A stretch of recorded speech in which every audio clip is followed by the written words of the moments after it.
You're listening to Stories Behind the Songs with Chris Blair. For more information, check out chrisblair.com. Hey guys, this is Chris Blair, and here's another episode of Stories Behind the Songs. And on this week's episode, we are joined by my buddy Kristian Bush. Now, you may know Kristian from the band Sugarland, his production skills on Lindsey Ell's records, or maybe you've just listened to his solo work. Either way, this week you'll learn it all as we dive into the life and career of one of music's most versatile and talented artists. I love this dude. From his early days raised in music on the Suzuki method to his adventures in rock, country, and beyond, Kristian Bush has stories that are so diverse, just as his music is. You're going to hear all about Kristian's first record deal at the age of 22 and how he, listen to this, crazily managed to keep his record deal throughout the entire music career. He's always had a record deal since the age of 22. You're also going to hear about his introduction to Jennifer Nettles, how he auditioned her, and the origins of the band Sugarland that we've all come to love. You'll learn about the work he has done producing other artists and other musical adventures that he's gotten into throughout the years. It's really cool. If you listened to country music at all during around 2008, 2009, you know all you got to hear is all I wanna do. You know that song. You're gonna hear the story behind that song, All I Wanna Do, Baby Girl, and Babe, as well as the twists and turns of Kristian's career both within and outside of Sugarland. He is such an icon in the music industry, but also manages to be an extremely kind and humble guy. Like I said, I love this guy. He is now doing some work with Jawaiian music. You heard that right, Jawaiian. You can hear all about what that even means in this week's episode and how he's continuing to broaden his experience and learn as much as he can from others. We hope you enjoy this episode as much as we did doing it. And if you did, please help us by spreading the word of this podcast as we continue to grow. We appreciate the support, so send it to a friend. Hit that like, subscribe, follow button wherever you're listening to music and podcasts, and we can't thank you enough. Let's get to it. This is Kristian Bush. Hey everybody, here's another episode of Stories Behind the Songs. I'm your host, Chris Blair, and today in the house, I've got the one and only Kristian Bush. Hi everybody. What's going to be on? Awesome. Oh man, I'm so excited. I'm just telling you. It is. It's going to be great. I have weird premonitions. My kids hate it, but I think this is going to be great. It's going to be great. So, man, let's, everybody knows who you are, Sugarland. Just so much to unpack and talk about today. But let's go back before that to the very beginning. How did you get into music in the first place and get to Nashville? I have the strangest answer to a question I get asked a lot. I and my brother, but we both sit in the same sort of weird life where we were Japanese experiments. Japanese experiments. Okay, you're going to have to explain that. There is at the time, so I'm, right now I'm sitting here, I'm 53 years old, which means I was born in 1970. In 1973, 74, a man named Shinichi Suzuki brought the Suzuki method to America, and the pilot program was at the University of Tennessee in Knoxville. And my mother, God bless her, had decided that she was going to just take me in and enroll me. And at the time, it was an experimental method of teaching music that is based on the idea that the brain, if taught music at the time it learns language, which is between like 3 and 5 years old. If you totally immerse the human brain in a language at that time, that no matter how complicated the language, your brain will learn it. So that's what the Suzuki method was at the beginning. It was, they had all these songs that you would learn on your violin, but before you could even play it or even hold it, you would listen to these 5 or 8 songs over and over and over again every part of your day for 3 years. So like they had rigged up weird speakers under your pillows while you slept. and it was the only thing you hear on the radio, and it's all you hear every time that you're walking around the house. You know, I remember listening to anything other than that and going, whoa, what is that? You know, I remember first time I heard like Kenny Rogers, I was like, whose voice is that? You can have lyrics, you know? Yeah. But I was a kid, and the idea is, would you learn music as a language? That was the question. And this is why we were an experiment, because at the time they hadn't really proven it out. Now the Suzuki method is very well established as a way to do ear training on kids when they're young.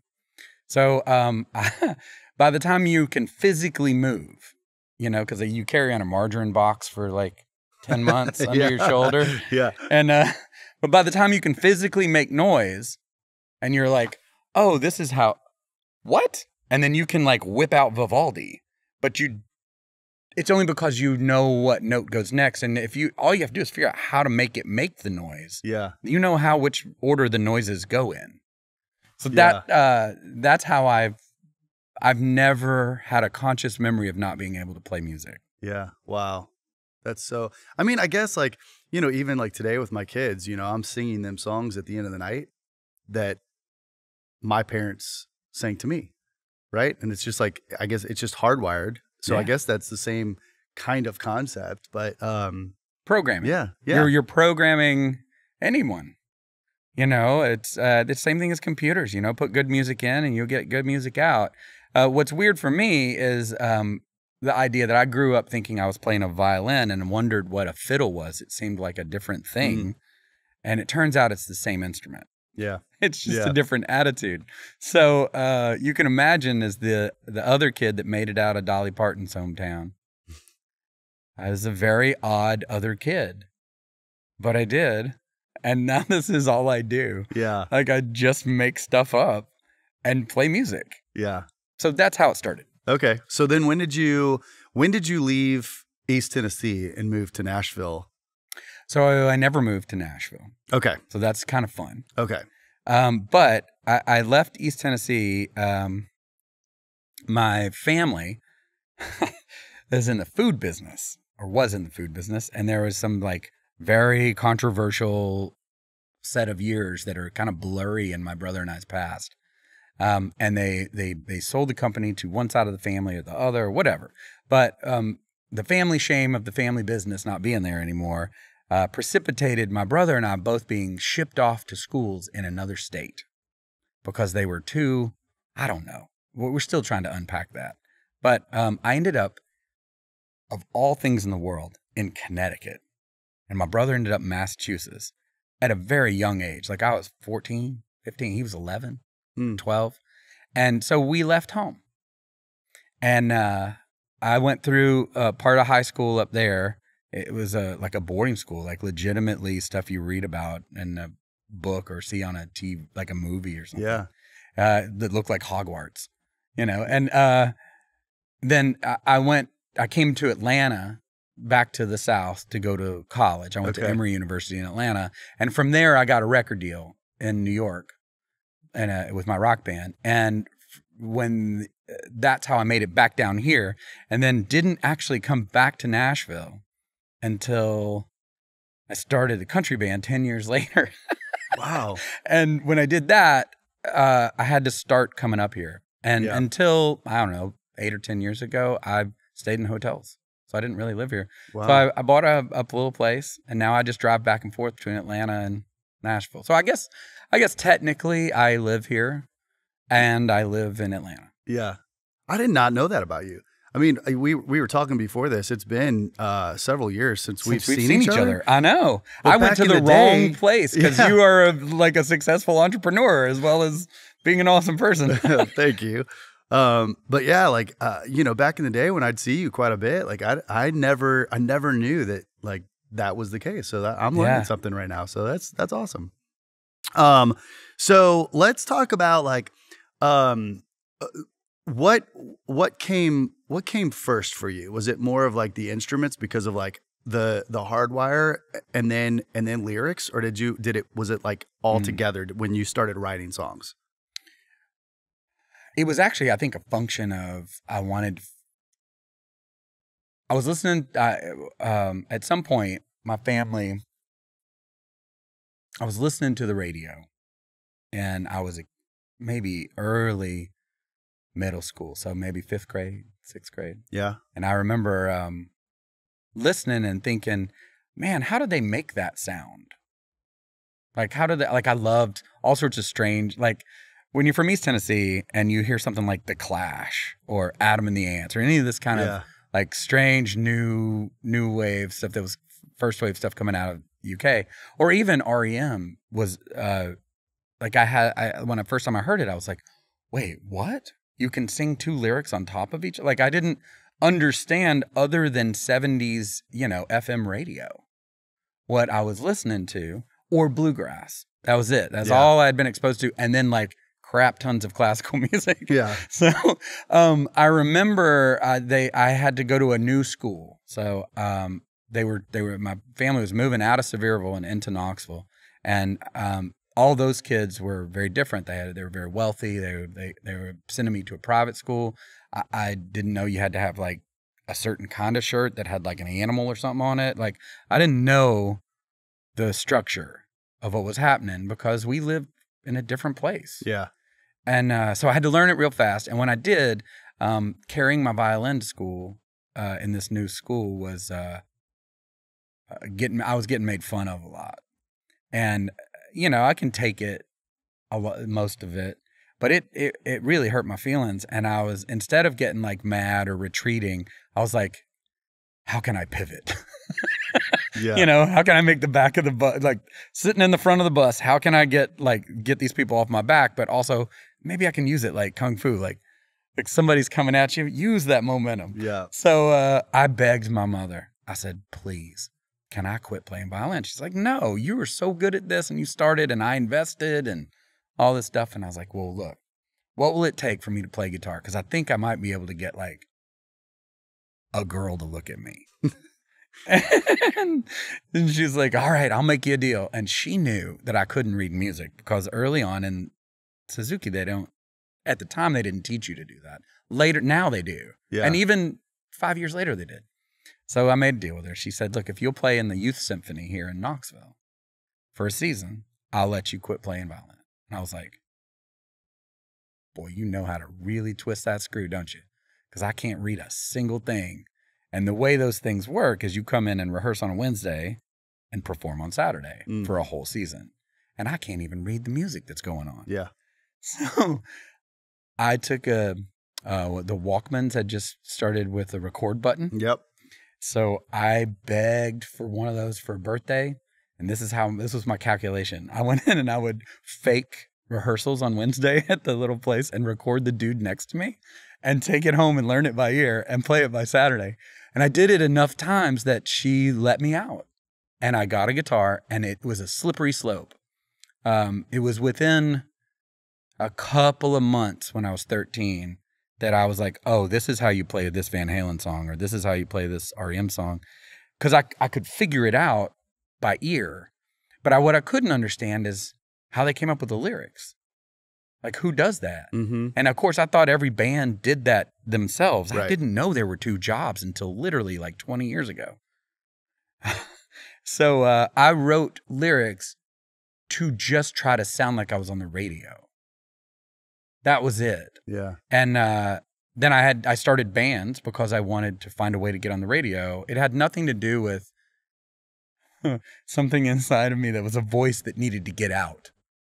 That was not my thing. I just wanted to figure out how they did that. So I even had to go to the store and say, what's that other sound? I got a little 4-track. They had just made those. Yeah. You had these cassette things where you could be each person. You could be the guitar player and be the singer and then go back and rewind it. And so you didn't have to be a one-man band. You could learn each instrument.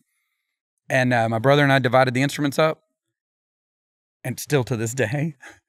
And he plays half of them, and I play half of them, and we would make things on this 4-track. And I remember going, how do I get this sound? And they were like, it's a bass guitar. It's like, you're kidding me. They're like, no, and this is what it is. I was like, okay, well, how do I get one of those? They're like, well, that's, $386. I was like, all right, well, can I trade you my guitar?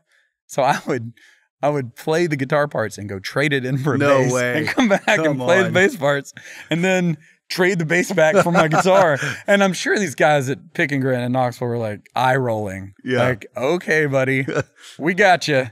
You know, I'm sure a few times they were like, no, we already sold that guitar. Oh, just kidding. You know, like, yeah. Man, so that's how amazing. I got there. Yeah. And I didn't really understand it. And I mean, my brother and I started making records when I was 13. He was 11. They're terrible records. I played them for no one. Yeah. But we made 7 or 8 of them. Like, every time we were around each other, we were just like, how do we do this? How do we do this? And we do it more. And yeah, man, it's, I had a similar, you know, I played first chair trumpet. Okay. And was a vocalist all through like high school, right? Okay. But I couldn't read music. It was the same thing. I was watching it go up and down, but I couldn't tell you what it meant. Yeah, I would sit first chair and hold my trumpet up. So you were doing the same thing. And I would watch the guy next to me, and if I heard it and watched his fingers, I would go, okay, I could literally 1 or 2 times I'd be like, okay, I have it. You know, and then they started picking it up because I just wouldn't take my music to the stand, right? Because I didn't need it. And then I was like, no. So literally I got a scholarship for college for trumpet and vocals. And it's like the first week of college and they put a sheet of music in front of me and they're like, okay, play audition. This. Oh my gosh. And so my scholarship was dropped and I was like, okay, now let's figure something else out. But yeah, it was the same thing. I couldn't read. I still don't read music. I don't either. It's crazy. And I write it. Yeah. Yeah. Ooh. But I know, I feel your pain. Yeah. Like I so bad wanted to go to college to play music and I couldn't get in anywhere because I would fail the sight read. Yeah. I even tried to do it on bass because there are fewer strings. Yeah. Yeah. I couldn't do it. Yeah. Yeah. I saved my rejection letter out of pure spite to Berklee College of Music, swearing that if it ever happened, I was going to publish it in Rolling Stone one day, like a full-page ad. Yeah. I never did. So I still have it. you should. You should. No. Okay. So let's go. I think it's also interesting that you know, with all of the success that Sugarland had, and like coming back out after taking time off, like the fact that like most bands, groups, like they get signed to a deal as that, and you got signed to your first major label deal, and you've still, like, for how long now? You got signed at 22, is that right? Yeah, I signed my first record deal on a major at 22, and I've had a major label deal for, I mean, I'm 53 now. So. Yeah. So you've had a record long deal time. A long time. It's been my job. Yeah. But talk about that, like, how did you and Jennifer get together, and like how did all of that start? Because you had the deal first, and then you guys. Well, it was a little different. Okay. The record deal that I had out of college was with my partner Andrew Okay. Hyra, and we got signed out of the acoustic and pop rock music scene in Atlanta. So when we got signed, so get in your brain, my peers are not the people that I signed with in Sugarland. So a lot of people were like, "Oh man, you came up the same, like the year after Dierks Bentley and Miranda used to open for you. So that must be your peer set." Well, no. I got signed to Atlantic in 1993 when Stone Temple Pilots were there. Mm. And they, after us, Hootie signed like 6 months later. Yeah. Collective Soul, Jewel. Who else was on the label? Tragically Hip from Canada had just been signed. Godsmack had just been signed. And it was all out of New York. And in Atlanta, so we were in a line of people who were getting plucked into Gotcha. essentially major labels, Yeah. right? And before us was Michelle Malone and Drag the River. They'd gone to Arista. The Black Crowes had just been signed from there. If you back up even further, so you can draw it all the way back into Athens, like REM and B-52s and all this stuff. So we were in a line. The Indigo Girls were before us by like 3 or 4 years. Yeah. And then after us would have been Sean Mullins got a deal for his song that he did. And then John Mayer. And then Civil Wars maybe. And then Zach Brown. Like, you can see the line. Yeah. And Billy Pilgrim's over here and Sugarland's like right here. Right? So this is actually, that's where I come from. Okay. Is this oddity where this will really rattle your brain a little bit. I was in New York in the hallways of Atlantic Records, and the dude who was signing world music at the time was in charge of this weird thing called the World Wide Web. And so I was a little bit of a geek as my kind of side hobby. And he and I developed the first website for Atlantic, which was the Batman soundtrack. Wow. Because I was waiting for someone to cut a check for Billy Pilgrim, right? So that's actually where I come from, is that history, which most people don't even, and the internet doesn't even really remember. Like, I'm not even on LinkedIn. You can't even tell where I came from. Yeah. But what it was great for is learning and watching how all of it works, right? And this is like the real heyday of the machinery. Like, I don't know, like we opened for everybody. Like we opened, there was a bill one night of Billy Pilgrim and the Melvins and Nirvana. Like we were hanging out with those guys. Wow. So it's a very strange way that I got here. Yeah. But by the time Billy Pilgrim was playing in Atlanta, Andrew and I, that's the name of the band's Billy Pilgrim, but it's Andrew. It's just that's our favorite Vonnegut character from a Vonnegut novel. And by the time that was working really well in Atlanta, we'd be on tour around the world, came back, and our opening act, we'd say, well, who's popular right now in our town? Because we were told whenever you come home, always pull people up. Yeah. Because that was the Atlanta way of doing it, right? And Jennifer was our opening act for years because she was the best one that hadn't gotten a deal yet. Yeah. So for years, that's what happened. And when Andrew and my partner, Billy Pilgrim, he was like, man, I think it's run its course for me. I got to go to California. I'm chasing a different life. And when he did that, I was kind of stuck with all this like ambition. Yeah. And then momentum, but also like knowledge. I now know how to do this and I'm not even 30. Yeah. You know, and I know how to do it well and poorly. You know, I know what skills I do need and what skills I definitely don't need. Yep. How to save money, how to spend money well, how to make records. So when we started Sugarland, it really was a writing experiment with Kristen. And then at some point she called me and was like, hey man, I think we should start a band on this. And I was like, no, I do not need a band. I need a band like I need a hole in the head. I have a band and it's like it's slowing down and I just don't want to be responsible for anybody right now. And then my wife at the time was like, and by the way, we're pregnant. And I was like, oh, you know, like breathing it back. Yep. And I was like, well, I guess if this is not going to work, it'll just be something I did. Sure enough, we start writing these songs and I come to this sort of realization that I don't sound like a country singer. So if this is country music, and country music was changing, Mm-hmm. like Dixie Chicks were into their like fourth record, and Daniel Lanois was making records with Emmylou Harris and Willie Nelson, and we had finally seen that Uncle Tupelo couldn't stay together, but they weren't better apart. You know what I mean? Like there was all this like beginnings of what becomes alt country, but nobody really knew what was going on, but it sounded like acoustic rock to me. So we were just retooling songs that I'd already put attitudes and ways to make records that I'd been making for 8 years in this rock scene into country music. And we started taking auditions, and I'd never auditioned anybody before.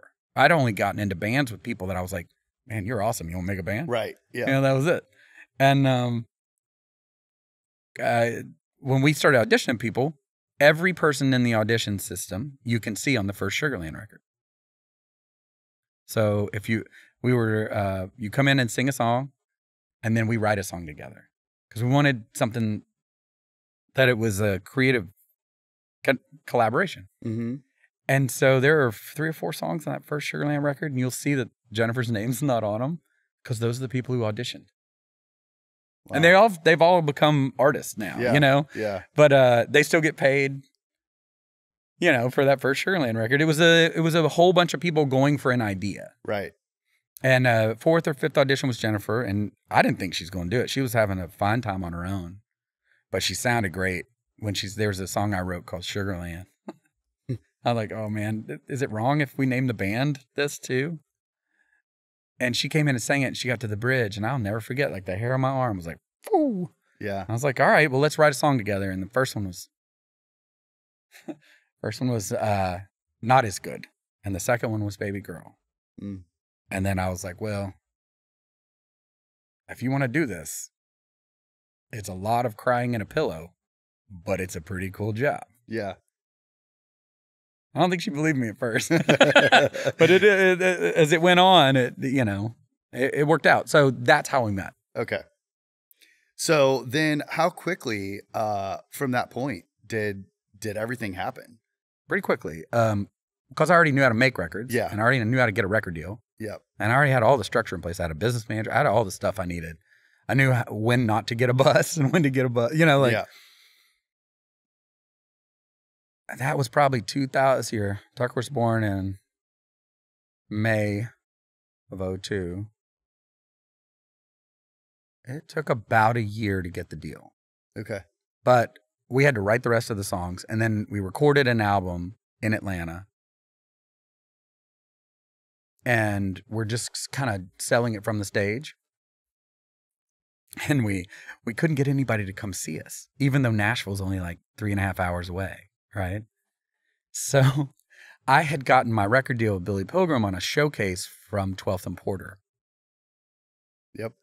So that's the only place I knew. So I just called 12th and Porter and said, hey, man, any chance you guys give us like an afternoon showcase? And they're like, sure. And I said, well, it's for a country band. They were like, what? Yeah. And then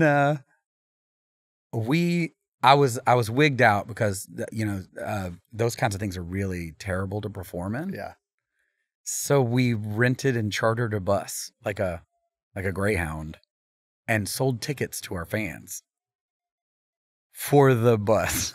And we put a keg on it. Wow. And we had the bus drive to 12th and Porter, open. They all filed in. We then came in and played our 15-minute show. They all knew what they were doing. Yep. They were there to scream and yell. And dude, that's brilliant. I love it. We got offered a deal backstage. I love it.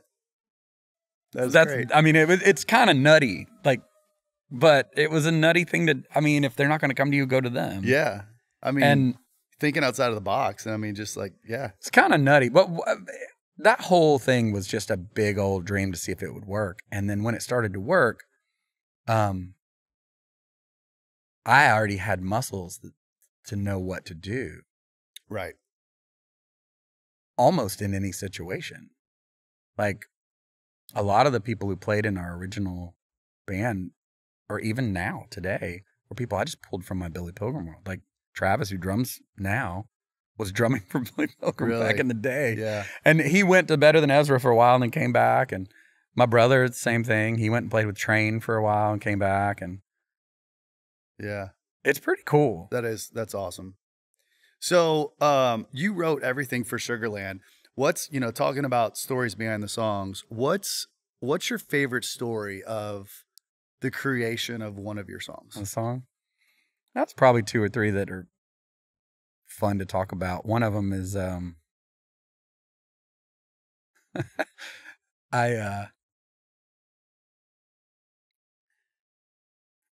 the time, when things get going, and it's still true today, even when I talk to artists that I'm working with, things get going, they move faster than you think they do. And life is sped up anyway. But even the acceleration of music and the way that if something starts catching on the radio or catching online, you got to go out and support it.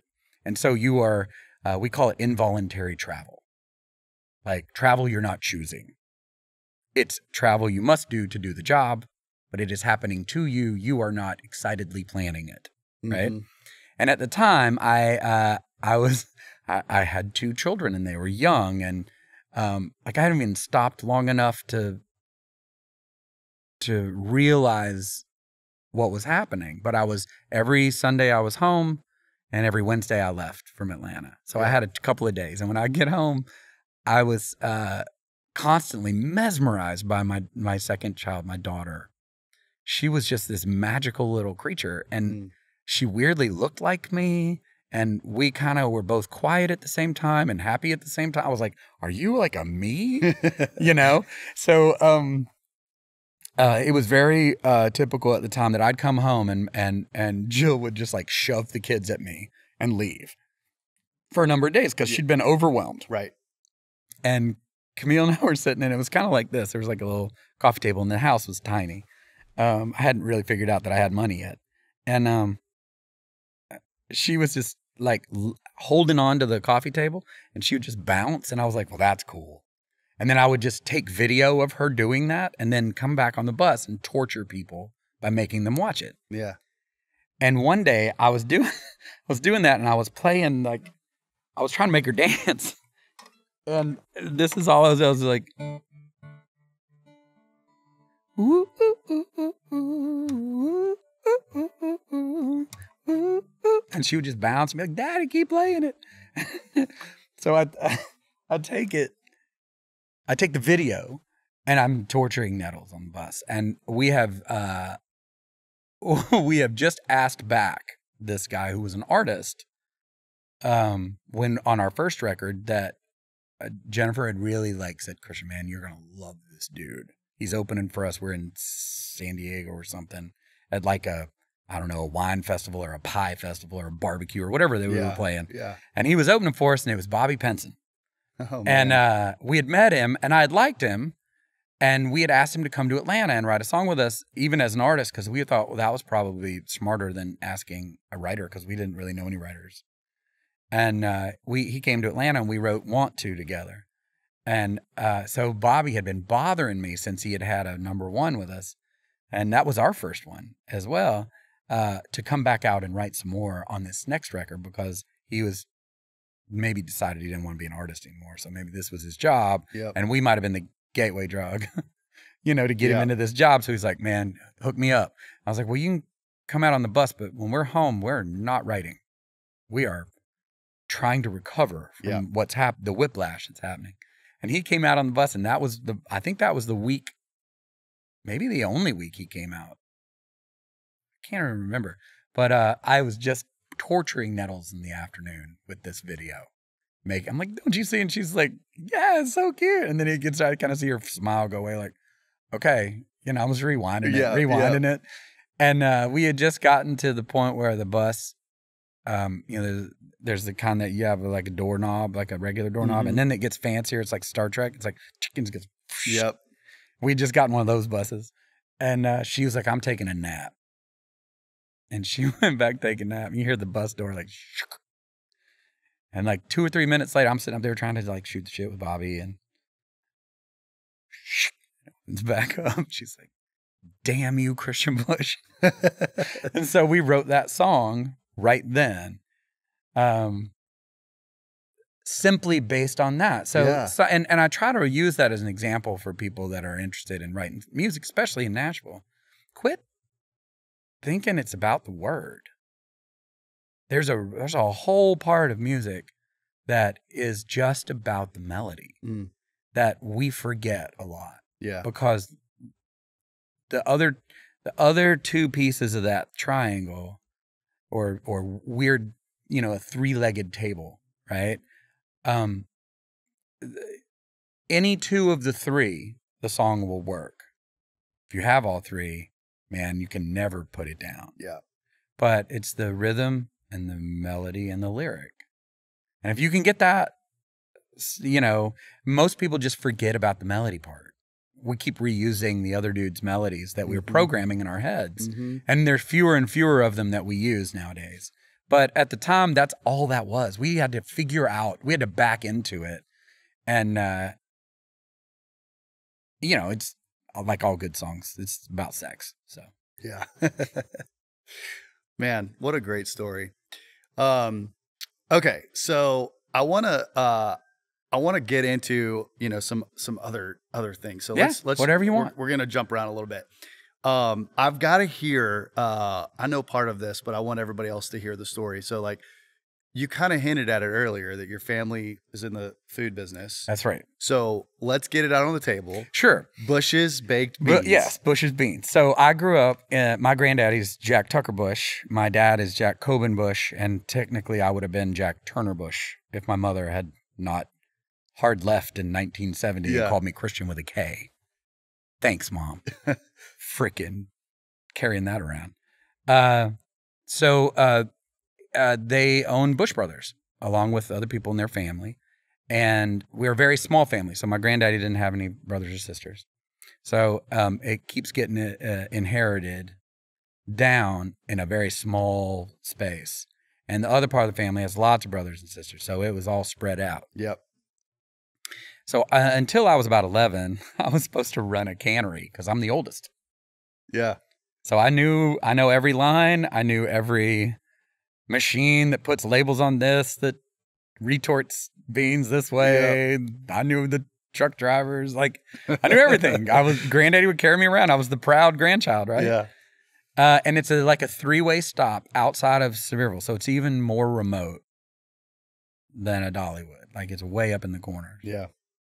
And, you know, I just kind of grew up in that space, and people in the mountains are different. They're even different than people that are in cities in the mountains. You know, they're super kind, big-hearted humans, sometimes paranoid. They don't trust. And if they trust you, they trust you. If they don't know you, they don't trust you ever. Yeah. Right? You have to like find your way in. So when I was about 11, so 1981, I would guess. We're still unpacking this still today because everyone has now kind of passed away. We can actually start asking questions. The family, like, I just woke up one day and they said, well, Granddaddy's been fired. I'm like, you can't fire him. He's the president. Well, I guess they'd like forcefully sold the shares of the company to the other side of the family. And so, you know, one afternoon, I was no longer in the food business. Yeah. I didn't care. I was 11, you know, I cared about Star Wars. Yeah. You know, I didn't know. And fiddles. Yeah, barely. I didn't know. So, my brother and I are the first generation of that family to not have any of that stuff. And weirdly, this is a fun fact. Our father passed a number of years ago, and we've been kind of just sitting around waiting to see if there's like some magic pot of gold that somebody buried, because people in the mountains bury stuff. Yeah. They legitimately hide things. And they're so generationally driven because of the way sort of survival works in Appalachia. You know, your family, like, there's a lot of pride in that stuff. Turns out there's just absolutely no money left at all. It's fine with us. We weirdly went off into our own world in a whole different vocation, and we're successful. Yeah. So it's a conversation with my kids all the time. Like, they're like, I'm like, you know, the family business is food. And they're like, no, Dad, family business is music. Yeah. You and Uncle Brandon are like music, like it's everything, everywhere we look. And I'm like, no, actually it's not. So there you go. Yeah, now I had to bring it up. It's just such a cool story. All right, so let's talk about like Sugarland took a break. Yeah. And walk me through like what happened, and then you know you guys kind of reinvented yourselves, and you've been really good at doing that throughout your whole career. You know what we've already talked about, and then what I want to get to that we were talking about before we got on this.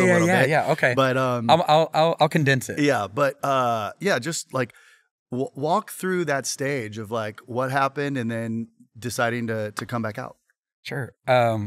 Sugarland, you got to put it in your brain for a second. 2010, we released a record called Incredible Machine.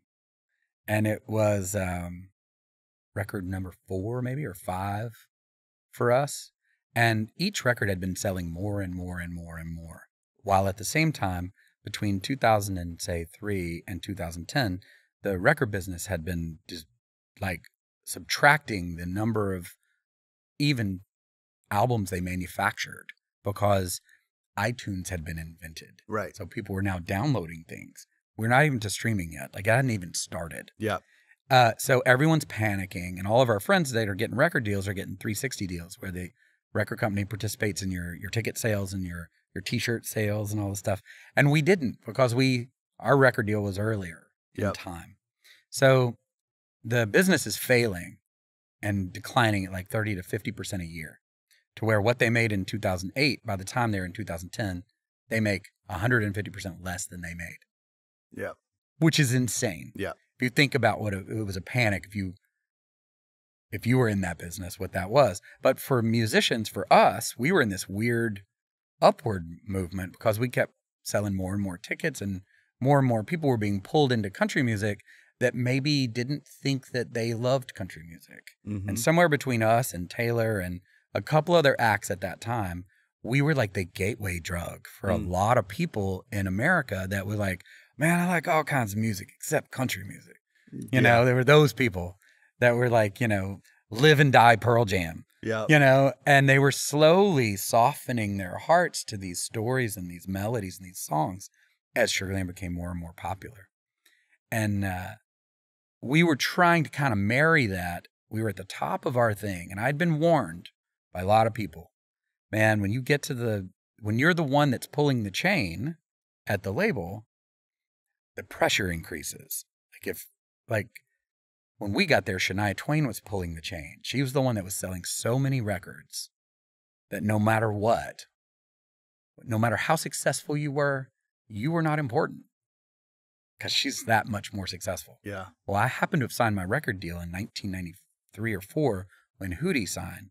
We sold like 150,000 records, and they sold 16 million in a year. So I had already emotionally understood what happened, because my friends in Hootie suddenly could not do that the next record. I watched them implode. Mm-hmm. Like, wait, what? Yeah. So I knew there was a lot of dynamic happening. So when we get to the end of 2011, Jennifer and I have this weird thing happen when we were on stage. There was a mini tornado showed up in the middle of right before a show started. And it was after the opening act, right before we were walking on stage, and it crushed State Fair. The ceiling fell on us, and it fell on us and all of our fans. And it freaked us out. People died. Our crew didn't want to come back out. Opening act bailed. She was like, I can't do this anymore. It was just really, really strange, because nobody's supposed to die in music. It's not a contact sport, Yeah. But I think that shook a lot of stuff. I think that was the actual shaking of the brain that pretty much a year later, Jennifer came to me and she's like, hey, man, I want to do this by myself. And I want to have a kid and all this stuff. And I, of course, had an anxiety attack. Quietly on the inside, I was losing my mind. On the outside, I was smiling and going, absolutely. Because, nobody wants to go to dinner with somebody that doesn't want to go to dinner with you. Right. So that transition immediately hit like a button of, what am I going to do? Because we kept saving our money, but there wasn't enough to go forever. Mm-hmm. So you had to do something. I'd already seen this. I'd already had this conversation 10 years before with my other singing partner. So I just processed it. And immediately was like, well, I'll just make more music. Yeah. So that's what happened. And in the making of more music, I accidentally had like a top 20 single on country radio as myself, which was not supposed to happen. But it's the job I knew. So it was a job I could do. I didn't know if I had the songs or not. I'd never written as a writer in this town.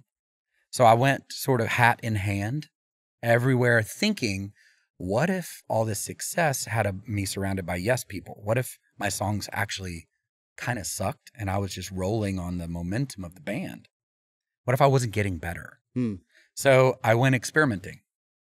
I went to Sweden and wrote with Swedish writers, and the UK and write with British writers, and then went to LA and write with LA writers. I was like, teach me things. I need to learn more. And I wrote 200 or 300 songs and picked 10 or 12 and put a record out, and it worked. Yep. Which it wasn't supposed to work. And then all that sort of evolved into, like, I produced a Lindsey Ell record to try to get a trade to get more of my stuff out with the label. Yeah. I did all sorts of whatever it took, but I have a lot of skills. I just didn't have a lot of people that knew I did. Yeah. And I wrote 2 or 3 musicals because people asked me to. It wasn't, right. It wasn't something I wanted to do, but you're doing one right now too, right? I'm in another one right now. I think I'm in 2 right now. But I didn't know that any of this stuff was a thing you could do, because in town they told me, well, if you're an artist, they won't cut your songs. I was like, why? Because I write more than we use. Yeah. And they said, well, the question will always be, if you didn't record it, why would somebody else? And I was like, huh. And I would ask a couple of artists similar things. And, you know, they were like, yeah, sometimes you got to change your name. So I would just pitch to other artists. I would give Kenny stuff, or I'd give Miranda, or I'd give them songs that I'd written and say, what do you think? Or do you want to cut this? And everyone was so kind, but nobody ever did. You know? And so that's why I had thought, maybe I'm not that good. So I need to practice more. I need to go learn more. And I would go in and sit with these incredible songwriters, like people like their names are in the Hall of Fames. And I'd sit and go, okay, teach me what you do.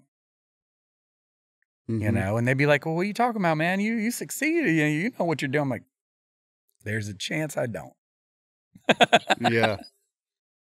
And that's the attitude I keep no matter what. Yeah. I mean, first of all, I think that's a great way to approach it. I think you're also very humble, which is beautiful. But like, the songs that you've written are incredible. So you know what you're doing. But I also like never stop learning. That kind of like, you know, I think that's super smart. But yeah, I would give you a lot more credit. Well, I accept. I do have a bucket where you can put money and accolades. Well then, so then how did Sugarland kind of relaunch? What was that? Yeah. Sure. It was very interesting because it was a little bit of a stutter step. I had been trying to follow up my radio hit that I had, my one hit, right? And I had gone in to kind of to record a new record. I'd collected a bunch of songs, and the deal was if I produced a Lindsey Ell record, I could do my own. So I did. The Lindsey thing was a #1 record. It did great. She's so good. She is so great, and she did a great job on what I put her through because it was a lot of learning to be an artist space. And in that trade, I started to make a record and had this weird experience during the making of the record where I think I was telling you about this earlier, where I went and played with an R&B all-star band in Atlanta for one moment, and it just completely reshaped the way I was asking certain questions in music, and re-recorded a bunch of songs with those guys. I was getting ready to go in to put that out, and I get a phone call from Jennifer going, hey, so you want to go do this again? And I was like, yes, absolutely. I do, yes. I do. I said, but the rule is I have to produce it because that's my job right now. And if, this ends up not working or you run out on this game again, I just want you to know this is a job I'm actually doing. Yeah. And I need to be supported in that job. Is there a job you're doing you need to be supported in? Can we do this as a team? And she's like, yeah, I'm really into Broadway stuff and musicals. And I was like, cool. And in that space, what we found was that she's like, I don't have any time. I'm raising my kid. I'm in New York. I'm single, you know, like all this stuff. Yep. And I was like, great, I'll come to you. So I would fly up there and we'd write between like noon and 3. And we wrote the whole thing in like 5 days. Wow. I Really? think the whole record. And then came and started to record it. And we recorded in 2 days. Because I already know how to do it. Yeah, yeah. Dude, come on. Because we know them. Yeah. And this is something I do. Right. I legitimately do this for a living. Yeah. So I would stay up all night in between our writing days, finishing the songs or getting them right and prepping the next day and go, what do you think about this? What do you think about this? And she and I are really quick writers. Yeah. So we can write 2 or 3 in a day and they'd be good. Yeah. We didn't write that many. We left over. Like we didn't have a lot of strays. If it wasn't working, I'd just kill it, move it to the left, and we'd start on something else. But we're, there's a spark that happens whenever she and I write, and it's been consistent. So we put that record together, and there was a last minute ad to will you record this Taylor Swift record song, and I said, we don't cut anybody else's song, so no, we've never cut an outside song. Yeah. You're gonna have to have a good reason why we do this. Well, they said, well, the Little Big Town had just had a hit with one of her songs. Maybe the industry really would like it. And I said, you know what? If she'll sing it with us, I'll do it. Yeah. And last session on the last day, last song, I get the phone call going, it's a go. So cool. But you have to use the vocal on the demo. I was like, really? Oh, really? And I was like, okay. But can I do anything I want to it? Because I'm going to need to tune this. Yeah. Yeah. And I don't, and so literally while we were sitting there, I came up with that. I think I almost copped it off of a Tracy Chapman song. Now that we all know that song. Like the riff at the top of it, all that whole stuff. I had to make it up because the chord changes were rolling through a different thing. And then I flew her vocal in and then had Jennifer sing. And then I did the same thing I did when we worked with Lady Gaga, where I'd have Jennifer sing and then I'd vocal line the other one to Jennifer's and then remove her so that it's phrased the way Sugarland would phrase it rather than the way the singer phrased it. That was kind of cool. Wow. So we really built something out of the Legos that we were given. Yeah. That I thought was really good. And Taylor was proud of it. She seemed really cool. Wanted to make a video. She was really into directing at the time. I was like, sure. And we knew her from way back. Like we all started. Sure, yeah. She was younger than us and started. I remember her opening and we were all kind of trying to figure out the internet, like all that stuff. Yeah. So there was the superstar part hadn't quite hit. But what I never knew is we were caught until afterwards, we were caught in the struggle of her leaving Scott's label. Mm-hmm. That was the last crowbar between each other. And I thought we were doing something for the art of it. I didn't know I was being used as a player on a pawn on a board. And I was like, oh, that's kind of interesting. But regardless, what I've learned is it doesn't matter what other people's intentions are. It's what you make out of it. Right. 100%. So don't, it's not about you. Never was about you. It's about the person that's listening to it. Yep.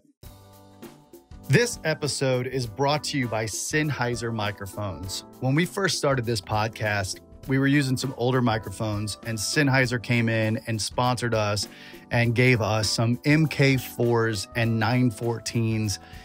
And I mean, I'm telling you, it's made all of the difference in the world. We love these microphones. We use them at the listening room as well. And I just can't say enough great things about them. Go check out Sennheiser.com. If you are into music in any way, their microphones are hands down the best on the planet. Go check them out, Sennheiser.com. And thank you, Sennheiser, for the support and the sponsorship. We love y'all. So you're also you're doing like this music with like the the guys from India. Oh, And like this Jamaica and Hawaiian. I'm doing all sorts of crazy stuff right now. What is this? Like this is. I don't know, but so country music in the last, if you look at the charts in the last, or even the sales charts, now that we have an adjusted weird equivalent chart, whatever that is, that calculates streams as sales, right? Yeah. There are more country has more position in sales right now than it has in a very long time. And where you used to see it dominated by like female pop stars, or even, like female rap, what you're seeing now is like 4 and 5 country songs in the top 10 of sales every week. And what that's actually doing, not to the people that are counting dollars, but to the people who are young and dreaming and listening, is that it's speaking a language of music that is typically reserved for pop ditties that program your brain, right? Mm-hmm. And so what you're getting is country ditties that are programming your brain. And so now what you've got is a bunch of people going, hey man, how do we do this? So, and when they go try to figure out which country person is probably available to go have this conversation from a creating standpoint, they are not going through publishers. There are people that are at the early parts of thinking this. And one of them happens to be people that are in the reggae world. Like how do I get reggae and country music to go together? Because I'm a reggae artist and I love country music. Yeah. Oh, then you find me. I mean, historically, Sugarland was always the Teflon country band. Like you could come play with us on a stage and it wouldn't stick to you. Right. Yeah. Yeah. I see what you right? did there. Yeah. So you could be Rihanna and we'd be like, yeah, come on into country music. And then it just wouldn't be a problem. Yep. Beyonce, we did that with Beyonce as well. We did with Lady Gaga. Like you could come in and do it and not be considered like you were exploiting. You were just having fun with us. Yeah. We're the kids in high school that get along with everybody. And a little nuts, but okay. You succeeded. Right. And experimental while still sounding country. So that's what's happening. So whether you are from India and you like country music, what does it feel like when you smash those together? If you love ska and reggae and roots stuff, like what does it sound like when we squish that together? I mean, I live in Atlanta a lot, and there's a lot of trap music there. And trap music is very, very interesting as an evolution of music. And, you always hear it now in Nashville, you hear all these trap hats on on top of everything. And so we've been doing it over and over. And I keep explaining to everybody that country music is not like some sort of colored thread, right? It's not a thing. It is a redefined thing called music of the people. It is the thing that tells the stories. Love that. Yeah. So people change. Then there's all sorts of different kinds of people from different places that eat all sorts of different food. Yep. But if they all want to sing this music, they don't have to sing the same song. You just start to have to understand what about country music is tickling you. Like, what is it that's making you to where you can't not look at it or can't not listen to it? Or if it brings you comfort, what does that mean? There's a lot of British writers and UK and European writers that are and artists who are like, man, country music. I'm like, yeah, you understand this is like Scottish reels. Yeah. We're reserving it to you the way K-pop is reserving Michael Jackson to us. Yeah. It started here and now we're obsessed with it. Yeah. And you think it's from over there, but it's yours. Right. I keep trying to take people out of, you're not one color or another or one political or another. It doesn't matter. If you like this, it makes you feel better. Yeah. Let's make more of that. Right. Because you only have the ear of the people around you for a little while. And if what your job is to use this genre and this avenue to reach people you don't know and make them feel better, that's okay. Man. That's a job. That's a job you can wake up in the morning and go do. Yeah. And feel good about it. And feel good about it. Yeah. So it's kind of fun. As a gateway drug, I guess that's me. Yeah. I can't wait to see what you come up with. You're writing today. Yeah. I'm writing today. So wrote yesterday with 2 new artists. One from New Zealand, one from North Georgia. Yeah. But I don't typically get phone calls. I don't have publishers, so I don't really, you have to know me or find me some way. Yeah. And then it has to fit into my upside down cake schedule. Yeah. Yeah.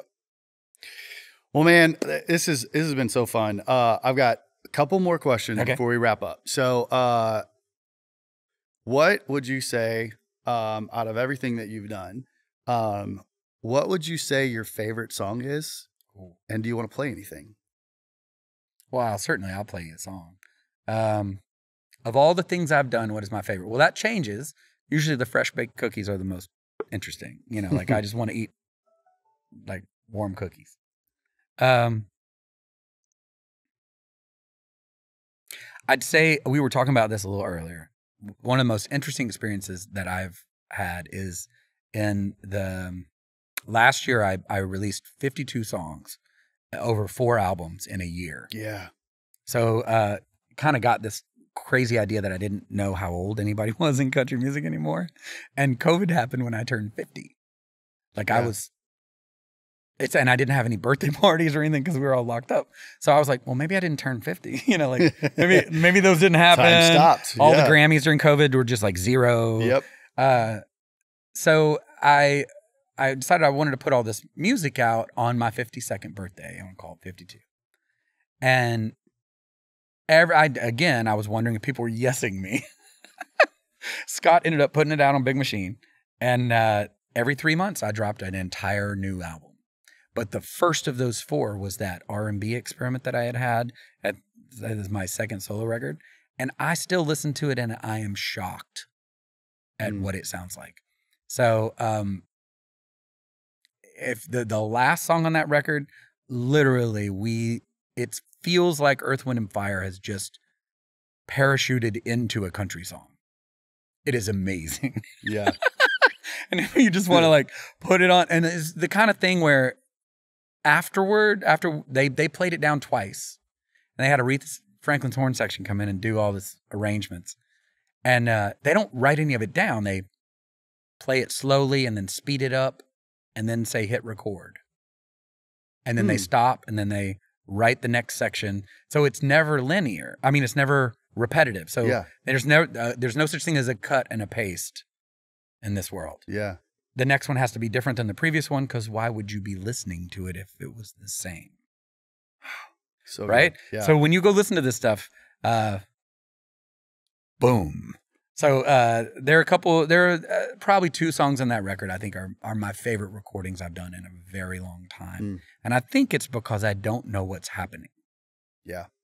If I know what's happening, then I can process it as truth. And then I can sit it down and go, I made that recording, this recording. I worried over it for this many hours. Here you go. But those, I don't even understand what's happening there. And I don't think I ever will. And I'm not sure I ever can. Yeah. Or want to. Yeah. I mean, it's just, It's so cool. And then I'll play you a song. I'll play Baby Girl because it's kind of fun to hear it with the sad bearded version. It's a real thing. Let's see here.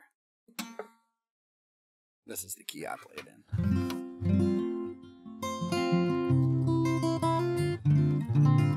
I usually tell people when I play this song, I'm probably gonna move my buttons and smack.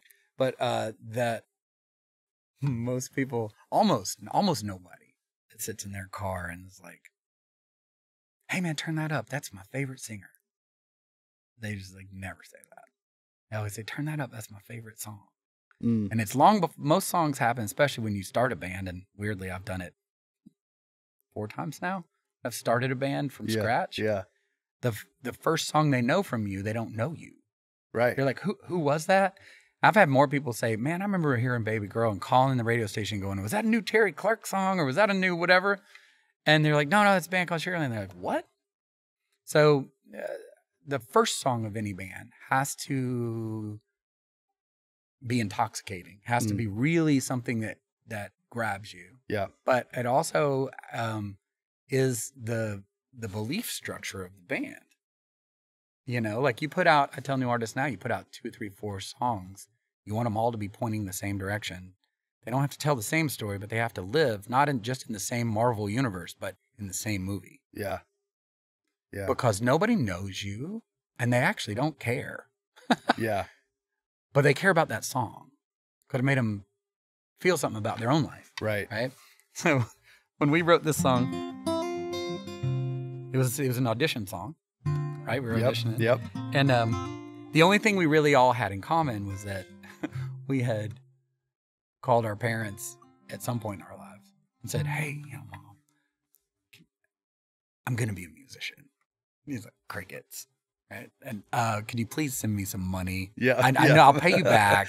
Right. But I just need a little bit of money to just get. And so if you've ever been the kid that made the call or the parent that's picking up the phone now, is where I find myself. Then this could be your song.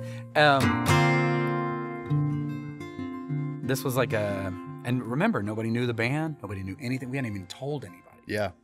So when you write this, you weren't there trying to write a hit. You're just writing a song that made sense. And most of my songs are wishes. So if you can come from that perspective, it makes a lot more sense too. Mm-hmm. I wish I could pay my parents back. Funny enough, you know, the song actually worked. Yeah. As like a, I don't know, like a wish in a bottle or something. Like later on, it went off and worked.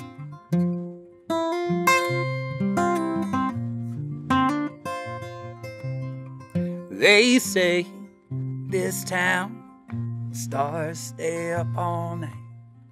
Don't know, can't see 'em for the glow of the neon light. Long way from here to the place where the home fires burn. Well, it's 2,000 miles and one left turn. Dear Mom and Dad, please send money. I'm so broke, it ain't funny. Don't need much, just enough to get me through. Please don't worry, 'cause I'm alright. I'm playing here at the bar tonight. This time I'm gonna make our dreams come true. I love you more than anything in the world. Love your baby girl.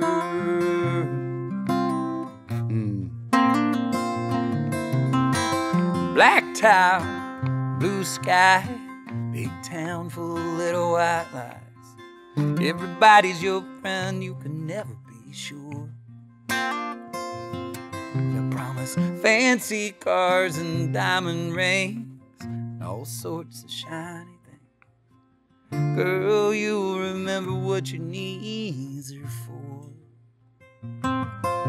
Dear Mom and Dad, please send money. I'm so broke, it ain't funny. Don't need much, just enough to get me through. Please don't worry, 'cause I'm alright. I'm playing here at the bar tonight. This time I'm gonna make our dreams come true.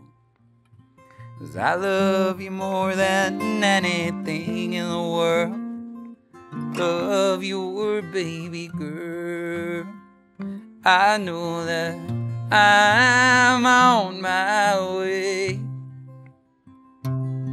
I can tell every time I play. And it's worth all the dues I pay. And I can write to you and say, Dear Mom and Dad, I'll send money. I'm so rich, it ain't funny. Ought to be more than enough to get you through. Please don't worry, 'cause I'm alright. I'm staying here at the Reds tonight. What do you know, we made our dreams come true. 'Cause there are fancy cars and diamond rings and all sorts of shiny things. They all add up to nothing compared to you. Just remember me and ribbons and curves. I still love you more than anything in the world. Love your baby girl.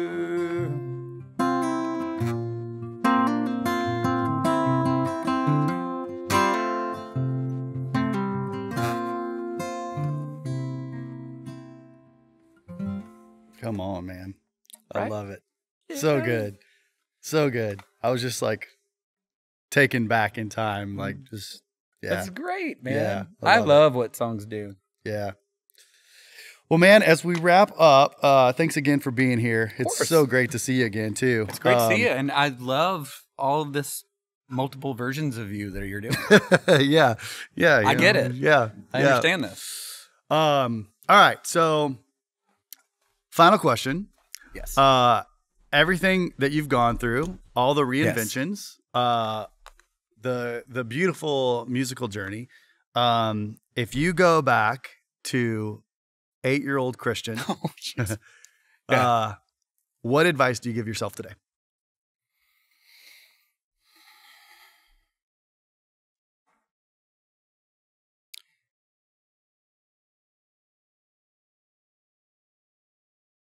Don't freak out. It's not your last record.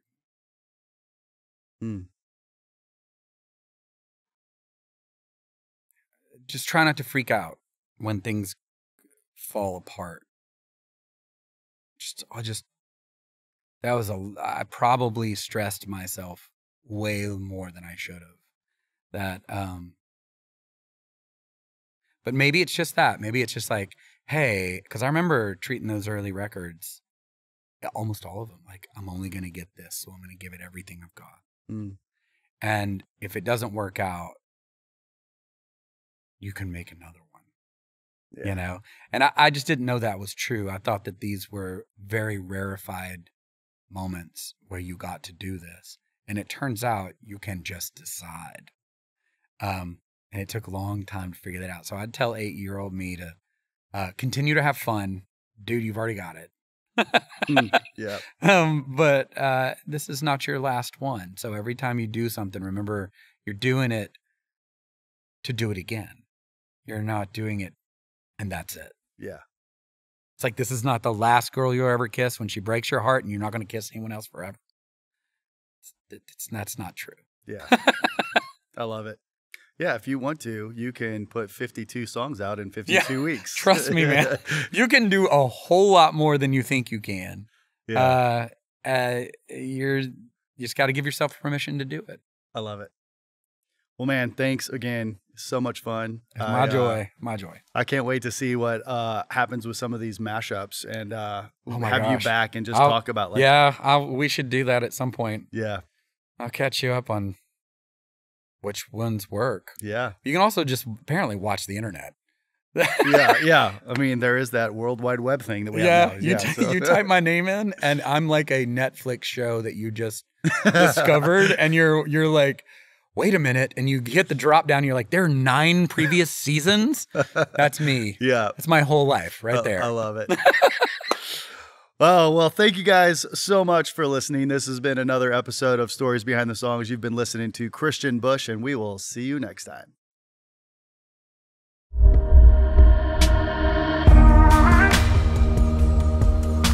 This has been an episode of Stories Behind the Songs with Chris Blair.